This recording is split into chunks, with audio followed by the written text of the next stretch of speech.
There's a lot of people watching this who would have wished that she'd managed to get across the table and get her hands on you. Well, people keep saying on social media, kill a woman with Piers Morgan. It doesn't end how you hope it does.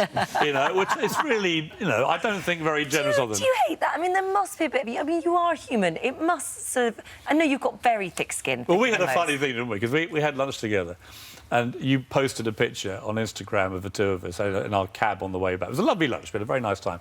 And the amount of aggro you got just for having lunch with me, it was almost like you'd had lunch with Hannibal Lecter. And you were like, is it always like this? I started to feel well, sorry it kind for of you. is, but I think it's more, if you're a polarising person, I mean, look, I play up to this. I'm deliberately controversial. I like having arguments with people. I like debating stuff. But, you know what social media is like these days. It is a bear pit. And you've got to have a very thick skin. And, you know, for everyone who loves what I do and likes the stuff I come out with, if you take strong opinions in this modern age, you're going to attract a lot of aggro as well. You had Tommy Robinson on the programme yesterday. And so you were once again sort of heavily criticised on social media.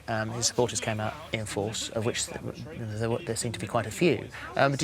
Does that not worry you? Because that gets quite dangerous. No, because I think there's a really important debate that's going on right now, which has to be had. We've now had, in the last 3 months alone, 3 major terrorist attacks by Islamist terrorists. And we've had one going the other way. We've had one from an English white man against Muslims. So you've got these 4 attacks, and now one that's gone the other way to the path of the others.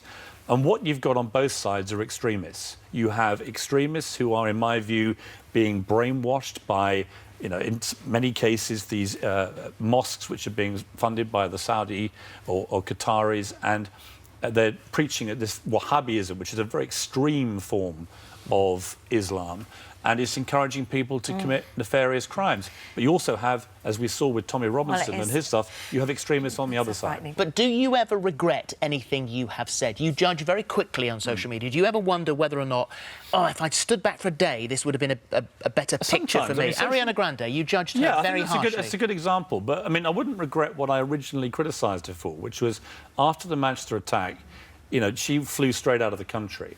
And the Queen went to visit the survivors and talked to some of the people who'd lost people in the attack.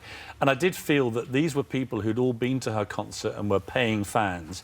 And if I'd been advising her, I would have said, look, before you fly back, I understand how you are. She's very young. I understand this, and I'm going to come to the but in a moment. But, you know, I don't think I was wrong in thinking she probably could have gone to visit some of the fans. However, she came back within about, 2 weeks was it, put on this extraordinary concert. She performed on this stage in the middle of a huge sea of people the day after the terror attack here in London. And I thought that showed real guts. And so I did say, I misjudged you. I thought when you went back home it was slightly cowardly.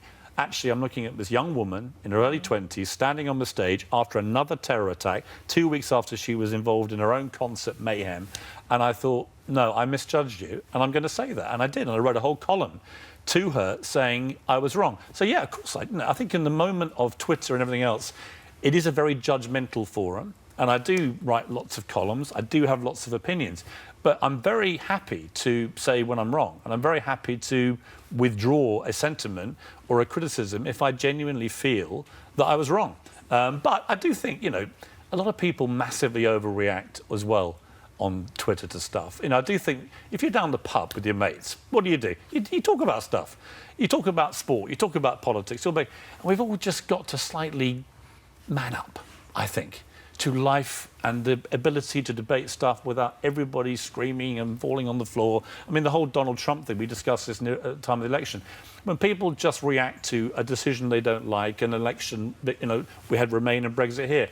When the reaction is just hysteria, I think it's completely misguided. You've got to be able to debate. You've got to respect a democratic process. And I think debate is a really important part of any democracy. There's no obviously, everybody knows that you spent time with him, you've had great access with him. I don't know whether you go so far as to say you were friends with him. Do you feel the same about him now as you did before he was elected? I think what's going on over there is really interesting. I have a real issue with Britain's position on Trump.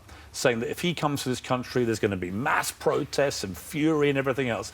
I'm like, well, that's fine, but we roll out the red carpet for Vladimir Putin. He got a state visit. For the president of China, the King Salman of Saudi Arabia, who had just beheaded 50 people, and then gets a red carpet here. We have to work out what we think a monster actually is in this country. Is it a rough and tumble New York tycoon who managed to win the presidential election by just being very different to normal politicians?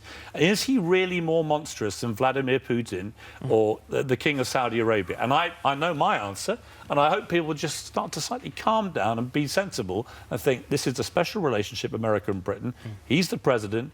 Let's have a little bit more decorum. All right, Piers, well, thank you very much indeed. Thank you for staying. Lovely to see you both. Not that we could obviously stay here all day if we let you. I would, actually. But, I've nothing better to do.